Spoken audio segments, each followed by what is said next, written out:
vì câu nói em hỏi anh. Sao không cưới em, mình đã yêu nhau thật lâu, thì tại vì sao anh cứ im không trả lời? Tại vì anh có lý do của riêng anh.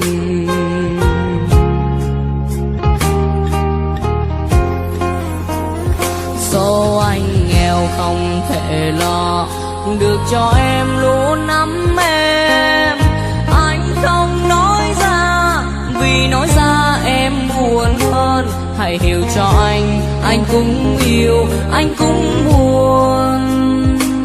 Là đàn ông anh phải lo lắng cho em.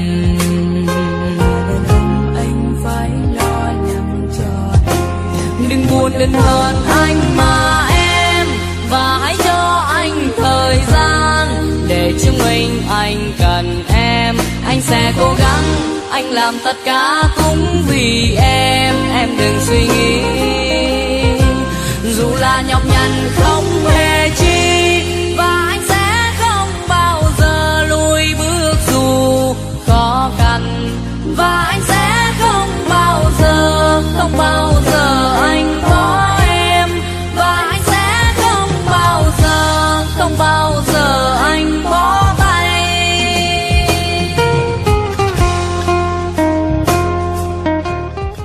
Bài hát bạn đang nghe được phát từ website alonnhạc.net.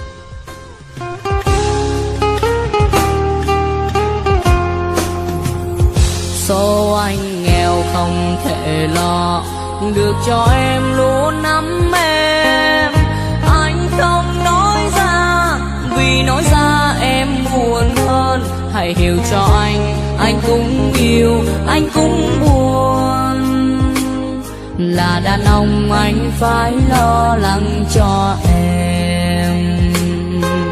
Đàn ông anh phải lo lắng cho em. Đừng buồn đến hơn anh mà em, và hãy cho anh thời gian để chứng minh anh cần em. Anh sẽ cố gắng, anh làm tất cả cũng vì em. Em đừng suy nghĩ, dù là nhọc nhằn không hề chi, và anh sẽ không bao giờ lùi bước dù khó khăn. Và anh sẽ không bao giờ anh có em. Và anh sẽ không bao giờ anh bỏ tay.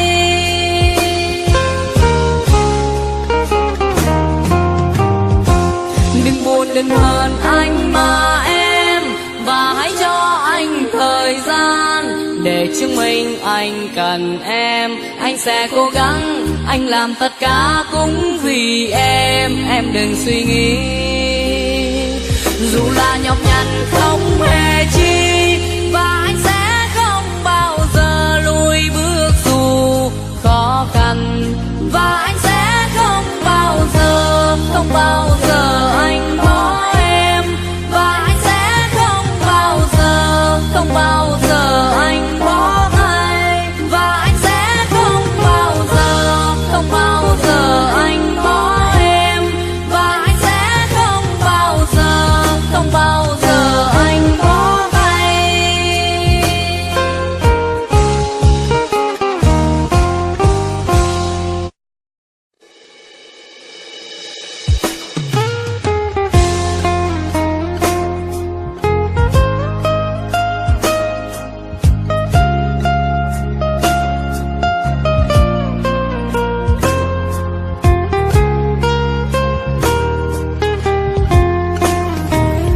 Có lúc buồn anh lặng câm vì câu nói em hỏi anh.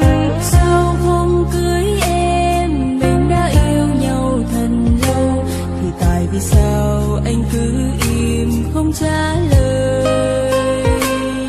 Tại vì anh có lý do của riêng anh.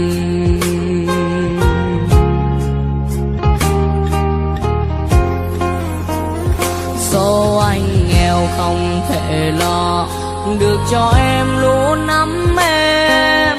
Anh không nói ra vì nói ra em buồn hơn. hãy hiểu cho anh cũng yêu, anh cũng buồn. Là đàn ông anh phải lo lắng cho em.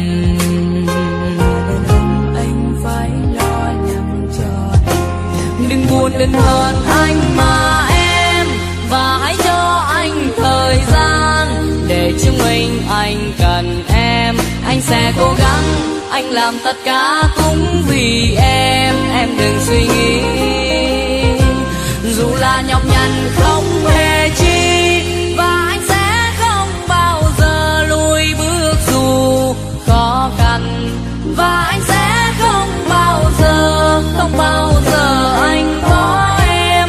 Và anh sẽ không bao giờ anh bỏ tay.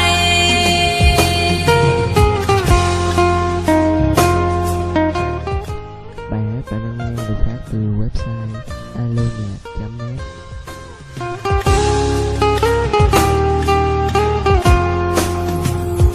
Số anh nghèo không thể lo được cho em luôn nắm em. Anh không nói ra vì nói ra em buồn hơn. Hãy hiểu cho anh cũng yêu, anh cũng buồn. Là đàn ông anh phải lo lắng cho em. Anh phải lo lắng cho em. Đừng buồn đừng hờn anh mà em, và hãy cho anh thời gian để chứng minh anh cần em. Anh sẽ cố gắng, anh làm tất cả cũng vì em đừng suy nghĩ. Dù là nhọc nhằn không hề chi, và anh sẽ không bao giờ lùi bước dù khó khăn. Và anh sẽ không bao giờ anh bỏ em. Và anh sẽ không bao giờ anh bỏ tay.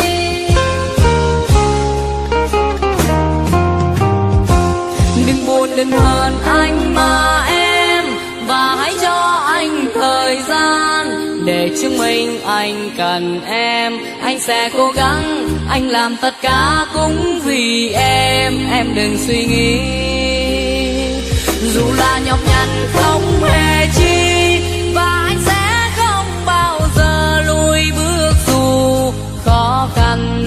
Và anh sẽ không bao giờ anh bỏ em.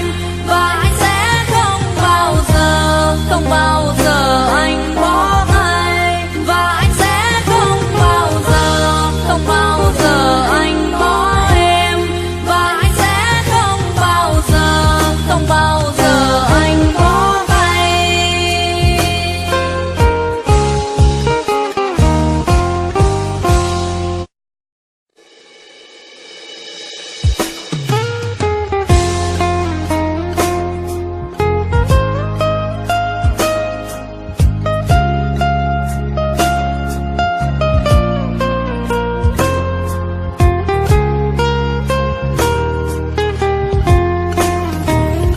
Có lúc buồn anh lặng câm vì câu nói em hối anh.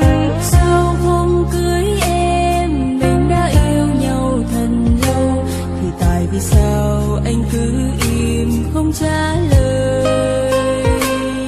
Tại vì anh có lý do của riêng anh.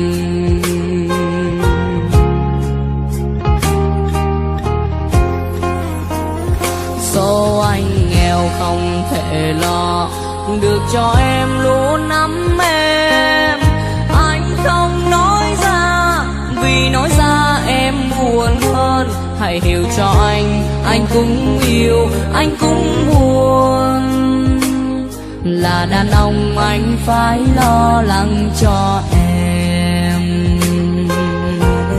Anh phải lo lắng cho em. Đừng buồn đừng hờn anh mà em, và hãy cho anh thời gian để chứng minh anh cần em. Anh sẽ cố gắng, anh làm tất cả cũng vì em đừng suy nghĩ. Dù là nhọc nhằn